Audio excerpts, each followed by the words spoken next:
Hi, today we'll be discussing smart decarceration, transforming criminal justice for equity and justice. This is what we'll be going over today. I will be discussing our introduction, the first part of policies, grassroots organization, and resources.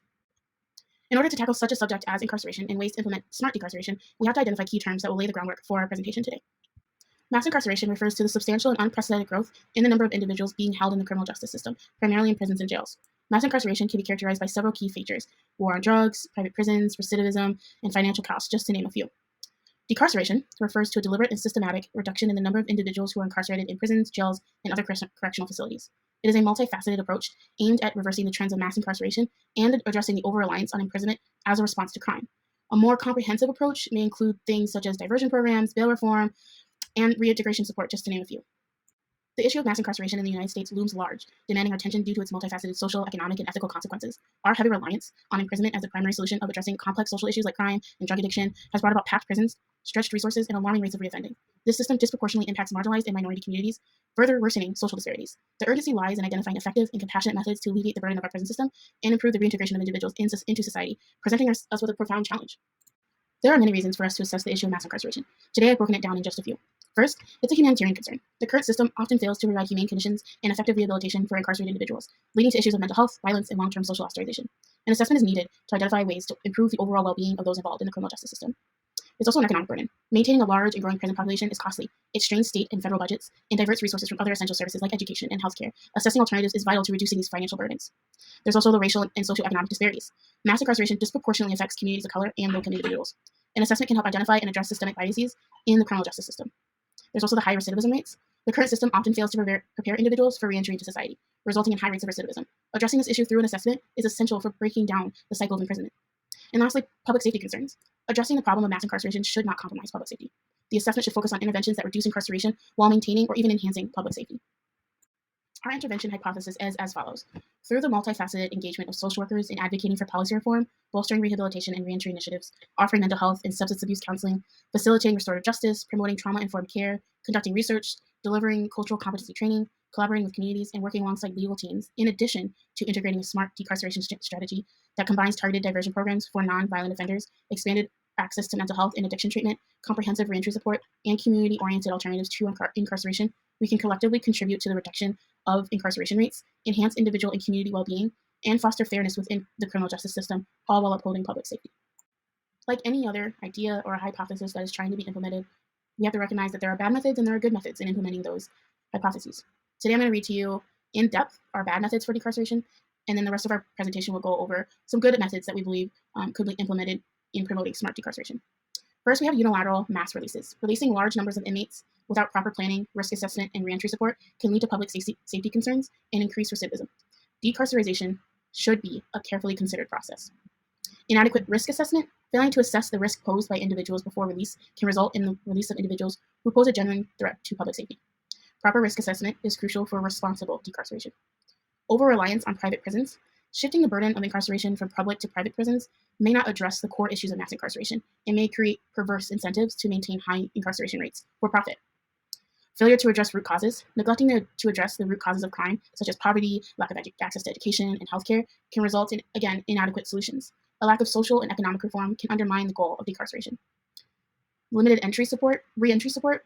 Releasing individuals without providing comprehensive reentry support, such as access to housing, employment, mental health services, and addiction treatment, can increase the likelihood of reoffending.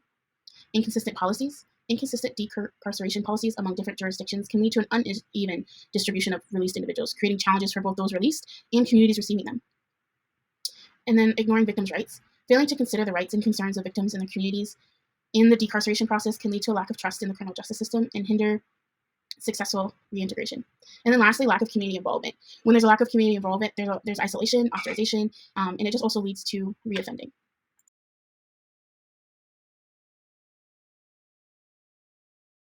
Hey guys, so I'm going to tell you a little bit about how we can promote smart decarceration using just our community resources, helping inmates get education and job placement while they're incarcerated, explaining diversion programs and what those are, and also I'm going to touch a little bit later on about restorative justice programs that can help with the reintegration process. So the first thing I'm going to go over is diversion programs.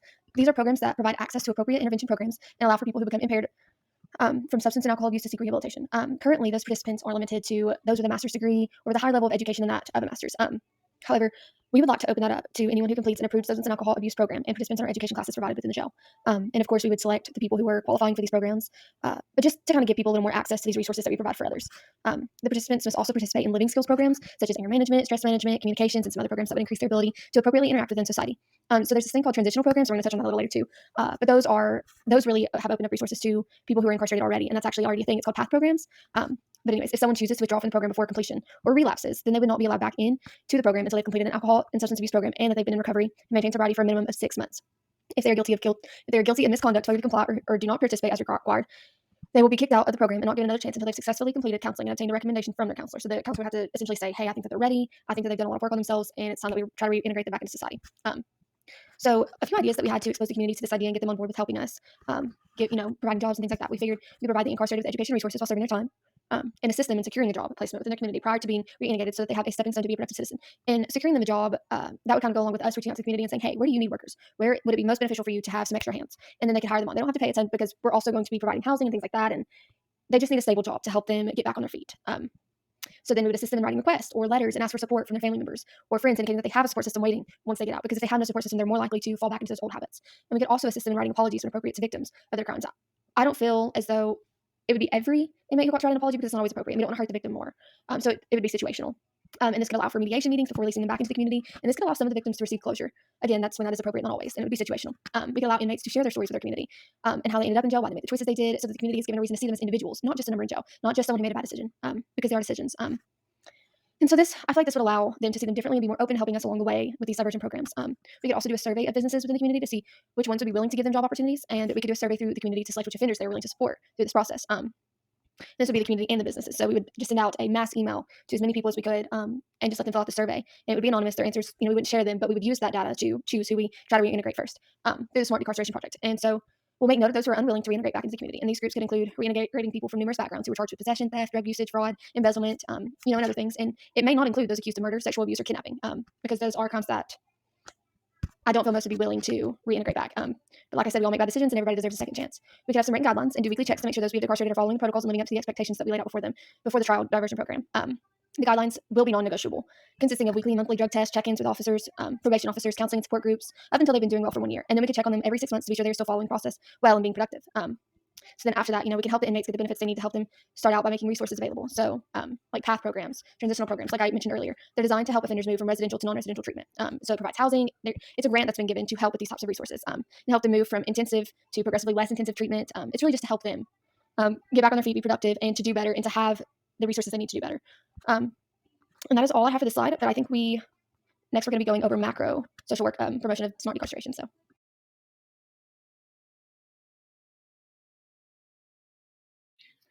Evidence shows that incarceration is not only expensive to taxpayers, but counterproductive to the rehabilitation of individuals who have been convicted of crime. While the unemployment rate in Tennessee is 2.7%, the unemployment rate for those who have been formerly incarcerated is 27%. And we know that unemployment is a risk factor for incarceration.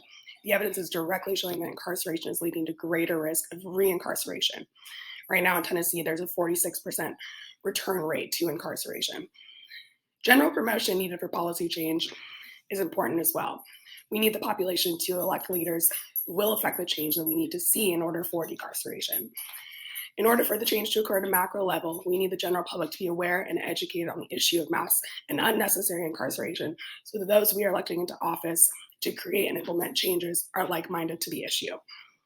Strategies must also be evidence-based in order to remain stable and productive. Existing evidence must be used to understand the best approach for systems change, and we must develop new processes for gathering evidence to ensure ongoing positive feedback. Strategies must be informed by the individuals affected.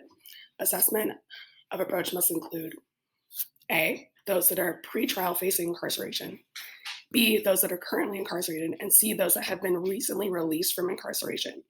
We need those voices heard the most. Without these voices, within our evidence gathering, we would be failing to address those most affected.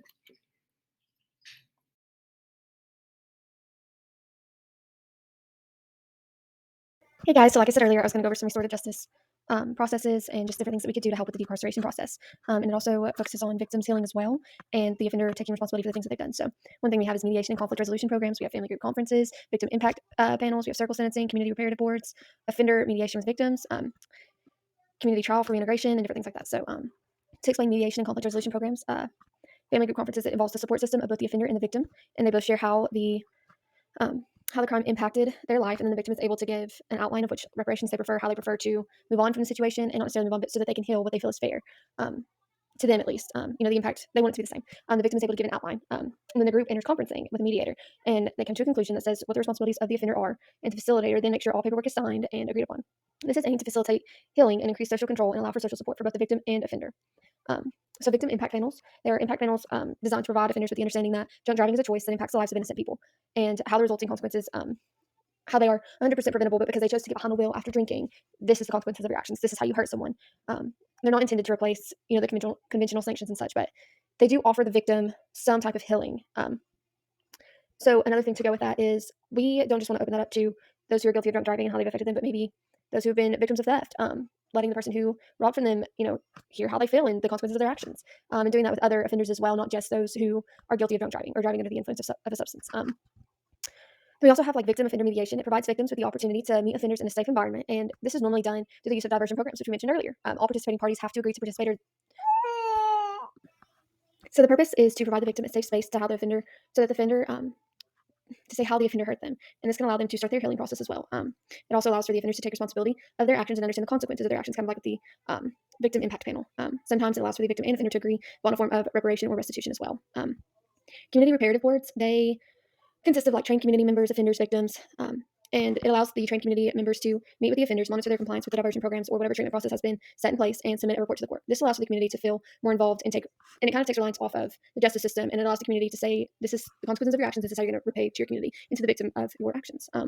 So it really just allows all of them to work together rather than using the justice system, but sometimes they work in conjunction with the justice system. This is different from victim offender mediation because the victim doesn't play an active role in the process, but can work alongside the community if they would like. Circle sentencing. It aims to address the needs of all parties involved. So the offender, the victim, community, and to reach a constructive conclusion and allow for all parties to be healed.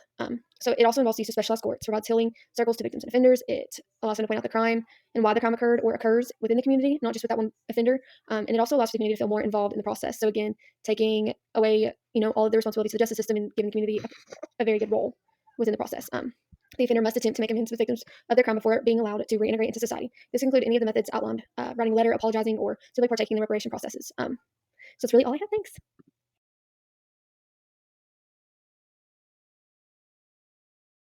Before sharing with you all today changes and policies we'd like to see happen in implementing decarceration, we need to highlight some key reform legislations that have been proposed or implemented in the last few decades or so. So the first one we have today is the First Step Act. This one focuses on reducing federal sentences and improving prison conditions. Then there's the Fair Sentencing Act of 2010. This reduced the sentencing disparity for crack cocaine offenses. And then there's the Second Chance Act. This aims to improve outcomes for released prisoners and provides funding for related programs. And then there's the Justice Safety Valve Act. This gives judges discretion to depart from the mandatory minimum sentences for certain nonviolent offenders. And then there's the Sentencing Reform and Corrections Act, which is proposed. It seeks to reform drug mandatory minimums and enhance fairness. And then there's the Ban the Box, which eliminates conviction history questions from job applications to promote fair hiring practices. And then various states initiate the Clean State Initiative. This expands record sealing for individuals with completed sentences and a crime-free record. Another legislation that's been proposed is the Drug Policy Reform Act. This addresses drug policy reform, including reducing mandatory minimums. And then the Safe Justice Act has also been proposed. It aims to reform the criminal justice system for more fairness and effectiveness. And then lastly, another one that has been proposed is the Ending Federal Marijuana Prohibition Act. It seeks to end federal prohibition on marijuana, especially now that it's become more and more legal. This change must occur with two different pathways: abolition and creation. Our group proposes that we abolish pretrial jailing, failure to appear penalties, punitive parole programs. We encourage the creation of audit systems for retroactive decarceration, audit systems for youth aging out of the juvenile justice system, audits for parole eligibility, intermediate social programming for those that don't need to go to incarceration, and federal requirements around the staff presence at jails.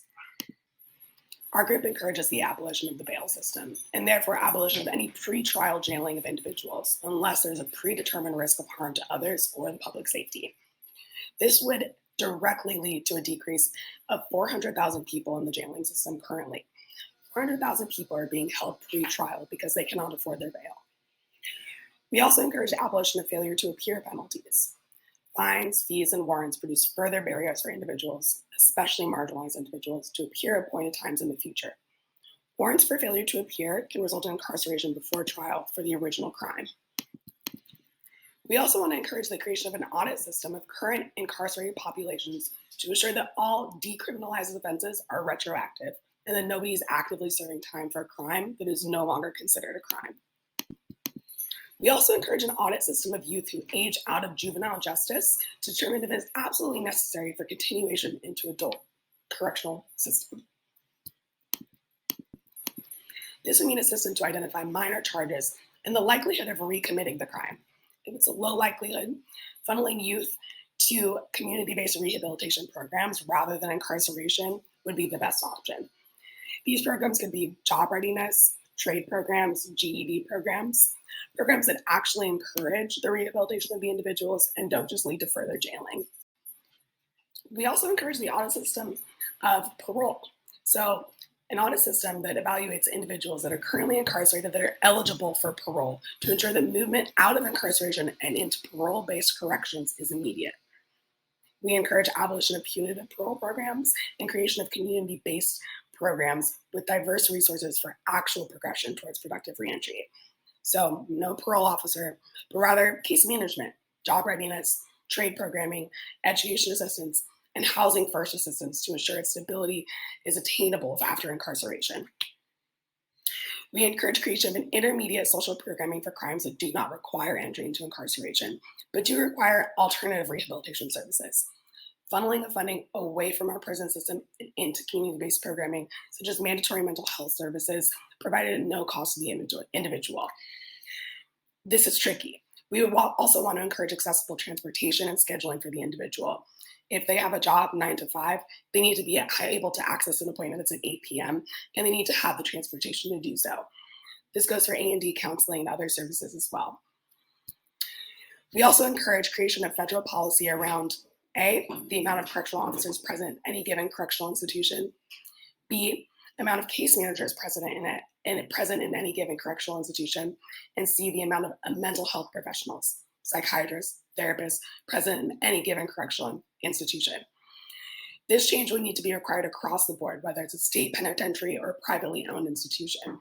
Overall, there needs to be a decrease in the correctional staff present and an increase in the actual rehabilitating staff. To promote smart decarceration, we have to be community-oriented and work as a collective. This means being aware of grassroots organizations that are doing the work. This is a non-comprehensive glance at some of the organizations that do different aspects of the work of decarceration. Specifically, I want to highlight the one that is in Tennessee, since a majority of our classmates reside in Tennessee. This organization is called Free Hearts Collective. They're an organization led by formerly incarcerated women. These women then go and provide support, education, and advocacy in organizing families impacted by incarceration with the ultimate goals of reuniting families and keeping families together. Again, I would really encourage you to check out all of these organizations, especially as social workers. It's good to have places like these in our tool belt, especially as incarceration continues to be an issue in our society. Another one that we could highlight is Black Pink. They really highlight helping the LGBTQ plus youth who are being incarcerated at high rates as well. As social workers, it can become overwhelming to think about how do we start? How do we continue to do the work where we're recognizing ways to be promoters of smart decarceration? And so I want to really highlight a lot of the resources that are available to us, not only to continue to educate ourselves, but to just keep in our tool belt as we move forward in being agents of change, agents of social justice, and ultimately, as for my hope, agents of abolition against incarceration in the carceral system as a whole. This first page of resources is really to help you gain an understanding of what resources are available to you that can give you a further analysis and in-depth view of what our criminal justice system looks like, what incarceration and decarceration looks like. And so the first one is research studies and reports. This can include, again, this is not a non-comprehensive list. There's so much more out there than just these few that I have listed, but there's the Pew Research Center, the Sentencing Project, and the Vera Institute of Justice. These organizations provide data and analysis on incarceration and decarceration trends. It's very palatable, it's very easy to read, and very easy to comprehend. And then the second one is government publications. Every year there's something published about trends and everything. And so these sources often contain statistical information and give us policy insights. And then we have academic journals and articles, which we should be all aware of, but we can always search for what we're needing in systems such as JSTOR and Google Scholar. And then we have nonprofit and advocacy organizations. Just to name a few, we have the ACLU, the Brennan Center for Justice, and then obviously the NSAW.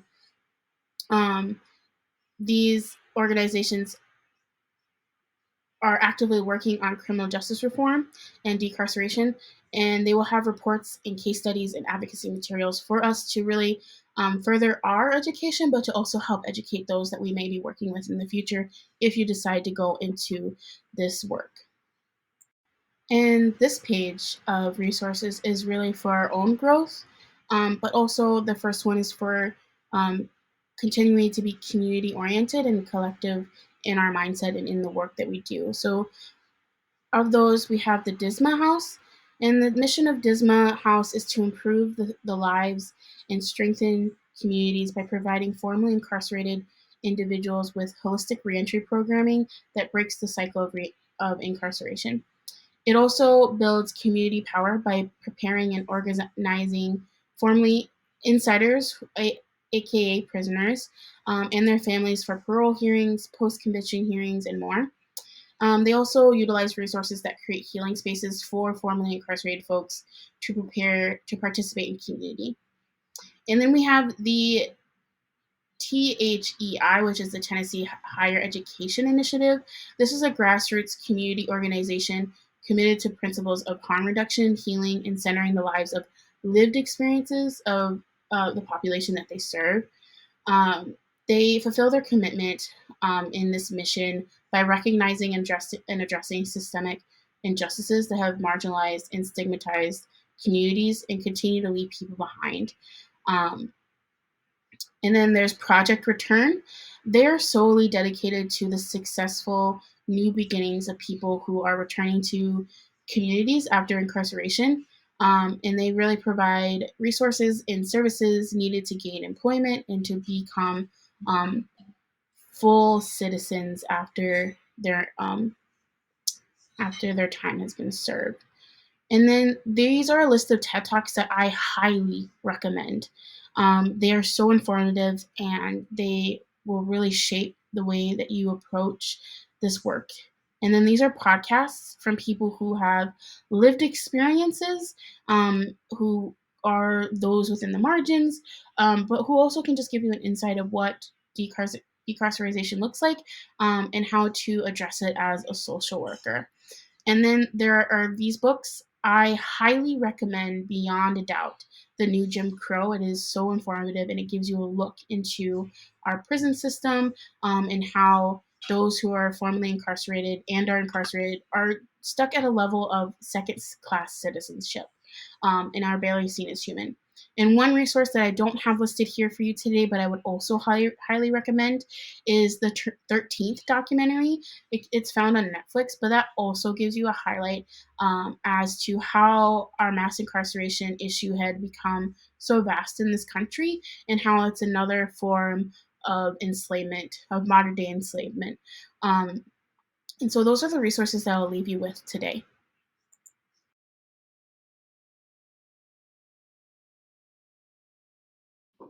In conclusion, decarceration is the first step towards creating a more equitable system of jailing and policing. And decarceration cannot be done without social systems in place to combat and reconstruct the landscape that led to the crime to begin with. Large-scale social change cannot be completed without both the buy-in from the general population and those that we elect, buy-in from local and federal legislatures. Lastly, there's a lot of grassroots organizations that are laying this groundwork already, but they cannot tackle the whole problem. We need that buy-in at a federal and state level.